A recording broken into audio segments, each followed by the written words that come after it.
Hello semua dan selamat datang ke channel saya. Hari ini kita nak borak satu topik yang panas. Berbaloi ke jadi content creator di Facebook? Mesti ramai yang dah dengar. Alah, buat video penat-penat dapat berapa sen sangat? Atau yang paling legend, setakat dapat $10. Boleh buat beli apa je? Saya faham sangat skeptikal tu.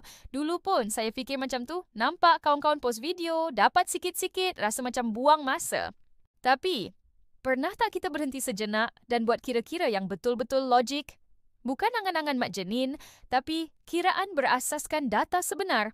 Hari ini saya nak tunjukkan kalau anda betul-betul konsisten buat 12 video sebulan je.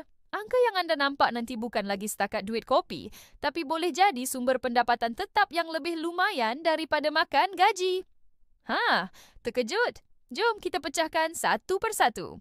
Bila kita baru sebut je, aku nak try jadi content creator lah kat Facebook, mesti akan muncul suara-suara sumbang dari kiri kanan.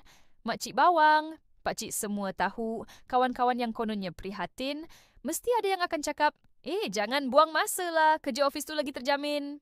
Atau yang paling best, setakat dapat beberapa dolar tu, cukup ke nak bayar bil?